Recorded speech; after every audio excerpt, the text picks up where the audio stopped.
দেখতে দেখতে পেরিয়ে গেল 4 দশক। গত বছরের নভেম্বরে পশ্চিমবঙ্গ বিজ্ঞান মঞ্চ 40 বর্ষে পদার্পণ করেছে।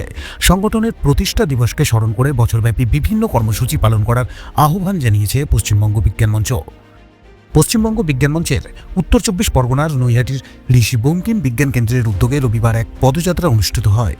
নৈহাটির পাওয়ার হাউস মোড়ে স্বাগত ভাষণের মাধ্যমে পদযাত্রাটির সূচনা করেন বিজ্ঞান মঞ্চের বরিষ্ঠ সদস্য তথা চিকিৎসক শ্যামল চন্দ্র বন্দ্যোপাধ্যায়।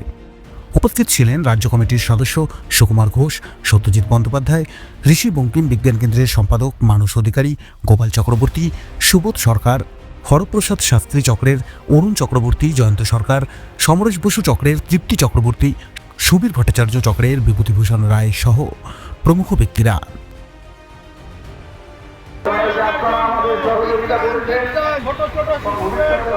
বিজ্ঞান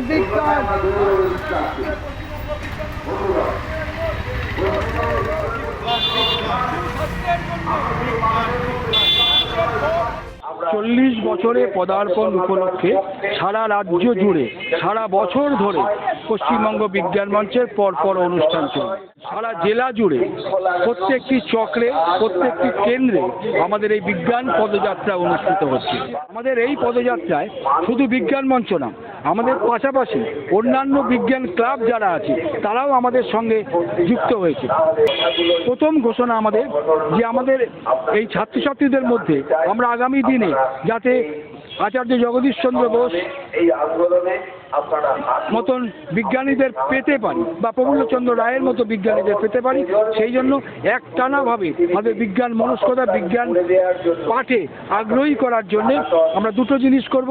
একটা হচ্ছে 5-6 এই ছাত্রছাত্রীদের মধ্যে একটা বিজ্ঞানের একটা বসে আঁকো প্রতিযোগিতা হবে, যার ভাবনা 40 বছরে বিজ্ঞান এবং প্রকৃতি। আমাদের দ্বিতীয় যে পরিকল্পনা সেটা হচ্ছে 7, 8, 9, 10, 11, 12 তাদের মধ্যে একটা বক্তব্য প্রতিযোগিতা হবে যে বিজ্ঞান শিক্ষা এবং গবেষণায় গুরুত্ব। এর ওপরে প্রথমে চক্রে, তারপরে চক্রে যারা ফার্স্ট সেকেন্ড হবে তাদেরকে নিয়ে কেন্দ্রে এই বক্তব্য প্রতিযোগিতা অনুষ্ঠিত হবে। বিজ্ঞানের আলো প্রতি ঘরে জালো, এই স্লোগানকে সামনে রেখে সংগঠনের 40 বর্ষ উদযাপনকে সার্থক করে তুলতে এই পদযাত্রার আয়োজন। বিজ্ঞান মনস্ক ভারত গড়ে তোলার লক্ষ্যে তথা জনবিজ্ঞান আন্দোলনকে শান দিতে এগিয়ে চলেছে এই সংগঠন।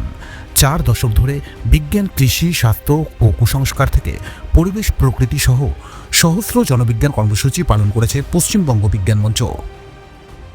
আজকে কুসংস্কার বিরোধী আন্দোলন থেকে শুরু করে প্লাস্টিক বর্জন থেকে শুরু করে জলা ভরাট করে নির্মাণ, এই অবৈজ্ঞানিক পদ্ধতি, এই সব কিছুর বিরুদ্ধে কিন্তু যেমন শহরাঞ্চলে আমাদের বিজ্ঞান মঞ্চ গড়ে চলেছে, তেমনি গ্রামাঞ্চলে আমাদের বিজ্ঞান মঞ্চ ডাইনি প্রথা থেকে শুরু করে বিভিন্ন অবৈজ্ঞানিক যেসব প্রথা রয়েছে তার বিরুদ্ধে গ্রামাঞ্চলেও কিন্তু সমানভাবে গড়ে চলেছে। গ্রাম শহর নির্বিশেষে আমাদের বিজ্ঞান মঞ্চ সাধারণ মানুষের মধ্যে জনবিজ্ঞান প্রচার, জনসচেতনতার প্রচার এই লক্ষ্যে এগিয়ে চলছে। আগামী দিনেও এটাই এগিয়ে চলবে। জন্মলগ্ন থেকে রাজ্য জুড়ে ধারাবাহিকভাবে প্রতিনিধিরা স্কুল কলেজের ছাত্রছাত্রী থেকে সাধারণ মানুষের কাছে বিজ্ঞান ও প্রযুক্তির প্রসার বিন্যাস করে চলেছেন। শুধু স্লোগান বা মিছিল এটাই উদ্দেশ্য না, সারা বছর ধরে সারা জেলা জুড়ে, রাজ্য জুড়ে আমাদের যে বিজ্ঞান কর্মীরা তারা যে লড়াই করছে, যে সমাজকে বাঁচাতে হবে।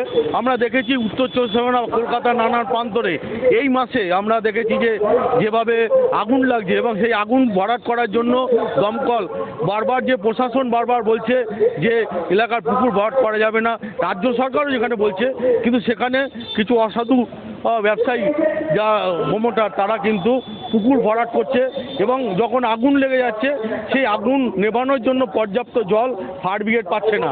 তাই আমাদের আবেদন, এলাকায় যত পুকুর ভরাট করা যাবে না, এর জন্য পুলিশ প্রশাসন এবং পৌরসভা এবং বিডিও অফিস এদেরকে দায়িত্ব নিতে হবে। পশ্চিমবঙ্গ বিজ্ঞান মঞ্চে তাদের আন্দোলন তাদের জারি থাকবে এবং আমাদের পশ্চিমবঙ্গ বিজ্ঞান মঞ্চ আরও আবেদন যে এলাকায় যত গাছ কাটা যাবে না, গাছ যেখানে কাটা গেলেও যদি কাটতেই হয় তাহলে আরও কিছু গাছ লাগান, তারপরে গাছ কাটুন। অর্থাৎ পরিকল্পিত সমাজ তৈরি করার লক্ষ্যেই পশ্চিমবঙ্গ বিজ্ঞান মঞ্চ লড়ছে এবং শিক্ষা, পরিবেশ, স্বাস্থ্য এবং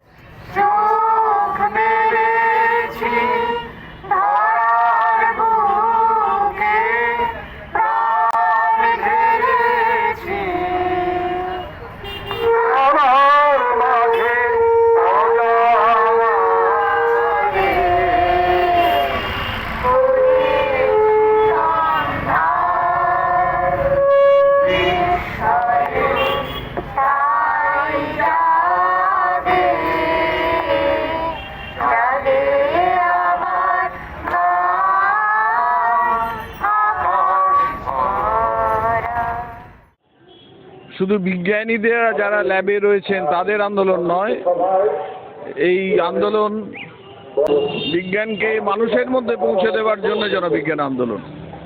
কারণ শুধুমাত্র ল্যাব কেন্দ্রিক যে বিকাশ সেটার মধ্যে দিয়ে কিন্তু সাধারণ মানুষের মধ্যে বিজ্ঞান চেতনার বিস্তার ঘটছে না। ভারতবর্ষের সংবিধানের 51 এই ধারায় বলা আছে যে আমাদের দেশের প্রত্যেক নাগরিকের কর্তব্য হলো বিজ্ঞান চেতনার বিকাশ ঘটানো, মানবতার বিকাশ ঘটানো, এনকোয়ারি অ্যান্ড রিফর্ম, এই মানসিকতার বিকাশ ঘটানো। এই কাজটা সমস্ত নাগরিকদের মধ্যে নিয়ে যাওয়ার জন্য সংবিধানের নির্দেশকে মেনে নিয়ে জনবিজ্ঞান আন্দোলন গড়ে উঠেছে এবং ধীরে ধীরে বিকশিত হয়ে চলেছে।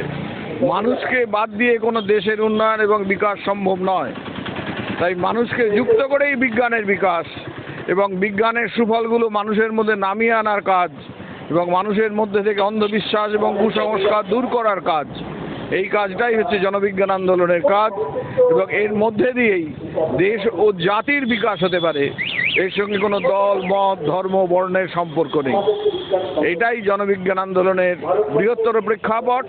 এই বৃহত্তর প্রেক্ষাপটে দাঁড়িয়ে জনবিজ্ঞান আন্দোলনের কর্মীরা দীর্ঘদিন ধরে কাজ করছেন। বিজ্ঞান মঞ্চ দেশের ভবিষ্যৎ প্রজন্মকে সুনাগরিক তথা বিজ্ঞান মনস্ক গড়ে তোলার লক্ষ্যই সংগঠনের সকল স্তরের প্রতিনিধিদের মূল উদ্দেশ্য। এদিনের পদযাত্রাটি নৈহাটি হাবড়া রোড হয়ে সাহেব কলোনি মোড়ে এসে শেষ হয়। উত্তর 24 পরগনার নৈহাটি থেকে রাজু রায়চৌধুরীর প্রতিবেদন, আজকের সংবাদ।